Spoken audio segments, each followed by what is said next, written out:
Hello guys, welcome to another blog. আরও একটা ব্লগে আপনাদের সুস্বাগতম। আজকে আমি যাচ্ছি আমার একটা দিদির বাড়িতে। দিদি অনেক দিন ধরে বলছে যাওয়ার কথা, তা আমি রেডি হয়ে গেলাম, হেলমেট নিয়ে নিলাম। আর আজকে আমি আমার বাইকে যাব না, আজকে যাব আমি এই বাইকটাতে। এই বাইকটাতে বেরোবো।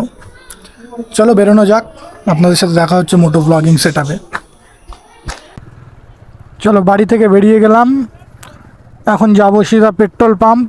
পেট্রোলটা ভরিয়ে নেব, তারপরে আবার বার হবো ওখান থেকে। পেট্রোল পাম্পে গিয়ে একটু ওয়েট করব, ছোটো ভাই আসবে, তারপরে একসাথে বার হবো। তো ভরাতে পারলাম না আমার গাড়িতে, ভাইয়ের মানে এই গাড়িতে ভরাতে পারলাম না, আমার গাড়িতে ভরিয়েছি, যেটা ভাই চালাচ্ছে। ভাই কিছুটা আগে চলে গেছে, এখন আমি যাচ্ছি। আমি আর সাথে আম্মু আছে।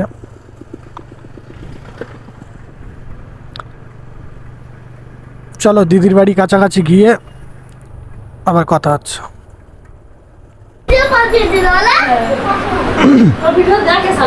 এই যে আমার ভাগনা, চলে যাচ্ছি, এদের বাড়ি এসেছিলাম। তুমি যাবে তো? ঠিক আছে, বেরিয়ে গেলাম। হ্যাঁ।